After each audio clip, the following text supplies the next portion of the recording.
성경에 기록된 말씀을 더하거나 빼면 어떻게 될까? 내가 정말 사랑했었던 기독교. 그러나 지금은 전혀 그렇지 않다. 계기가 무엇이었을까? 한마디로 말하면 성경 말씀에 대한 의문과 성경 말씀을 이젠 더 이상 신뢰할 수 없어졌기 때문이다. 사역자들은 말씀, 오직 말씀, 말씀을 강조하며 말씀에 대한 순종을 매일 외치고 있다. 그래서 성도들을 말씀으로, 말씀에 묶어 놓으려고 애를 쓴다. 왜일까? 말씀에 무슨 신통한 능력이나 또 그 무엇이 있는 것일까? 구원? 구원에 대한 기독교 교리를 간단하게 정리를 해보겠다. 1. 나는 태어날 때부터 죄인이고 지금도 죄인인 것을 인정하며 2. 예수가 하나님의 아들이고 죄사함을 위해 나 대신 십자가에 죽은 것을 믿으며 3. 늘 회개하는 마음으로 선하게 살라. 그러면 그 결과로 죽었던 몸의 부활, 예수 재림, 휴거 천국에서의 영생을 살게 될 것이다. 교리가 아무리 많아도 위 세 가지가 핵심이다. 굳이 두꺼운 성경, 전혀 몰라도 된다. 그러나 교리에서 말하는 죄사함이나 부활, 재림, 휴거, 천국, 영생 이러한 것들이 실존한다면 그런 구원을 받을 것이다. 말씀의 능력이란 단어로 유튜브에 검색을 해보시기 바란다. 유명한 목사님들로부터 시작해서 말씀의 능력이란 제목의 많은 설교들이 있다. 능력을 받기 위해 성경을 달달 외우기도 한다. 말씀 자체에 어떤 능력이 있는 것처럼 말하기도 한다. 말씀 사경회며 부흥회, 특별 집회, 성장반, 제자반 등등 여러 강의를 개설해서 가르친다. 개인적으로도 엄청 쫓아다니며 찾아다니며 배우기도 하였다. 그런데 그렇게 배운 성경 말씀이 진리고 변함없이 1.1획도 오류가 없어야 하는데 성경의 말씀을 더하거나 빼거나 한 부분 다른 곳을 보자. 기독교인들이 가장 많이 외우는 예수께서 친히 가르쳐 주신 주기도문을 보자.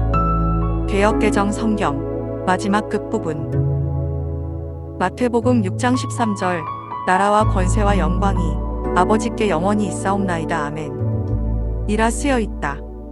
내용의 의미는 알 듯 모를 듯하다. 여기서 보고자 하는 것은 내용이 아니라 문장을 감싸고 있는 괄호이다. 이건 뭐지 하는 의문이 생기지 않는가? 아래 참고 해설을 보자.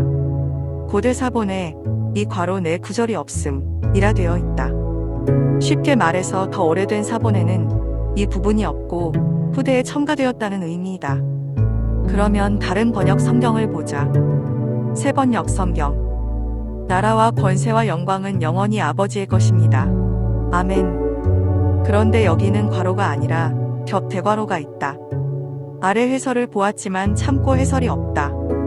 그래서 성경책 처음 전체적인 일러두기 부분을 보았다. 겹 대괄호는 후대에 첨가된 본문이지만 교회에서 일찍부터 중요하게 여기고 읽어온 본문은 겹 대괄호 속에 넣어 표시하였다. 라고 해설을 달아놓았다. 쉽게 말해서 후대에 누군가가 첨가한 것은 사실인데 교회에서 오랫동안 사용하고 있으니 그냥 그대로 사용하자. 이런 말인 듯하다. 이 부분은 문제가 좀 커 보이지 않는가? 예수께서 직접 하지도 않았던 말을 마치 한 것처럼 자기 임의대로 첨가했다는 것인데 결국 예수는 그런 말은 한 적 없는데 거짓으로 기록 첨가했다는 것이다. 그러나 지금도 예수님이 직접 가르쳐준 것이라고 믿고 외우고 있다.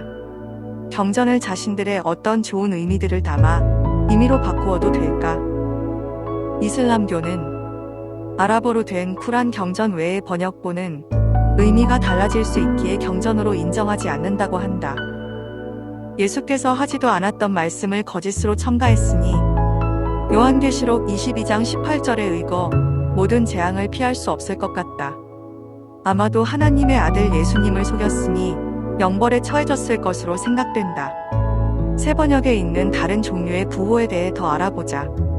소괄호는 주석적 성격을 지닌 본문이나 문맥의 흐름을 끊는 본문을 소괄호 속에 넣었다. 라고 해설이 붙어 있다. 다시 본다면 소괄호 속의 내용은 성경 기록자가 하나님의 말씀이 아닌 자기 생각을 해설의 의미로 넣었거나 또는 문맥상 맞지 않은 생뚱맞은 애매한 내용은 괄호 속에 넣었다는 것이다. 다음은 대괄호. 대괄호는 어떤 사본에는 있고 어떤 사본에는 없어서 원본의 반영임이 분명하지 않은 본문은 대괄호 속에 넣었다 고 해설되어져 있다. 이것은 별도의 설명도 필요 없을 듯하다. 이런 종류의 자세한 부호 설명은 다른 번역본 기독교인 다수가 보는 개역개정이나 킹제임스 등에서는 찾아볼 수 없었다.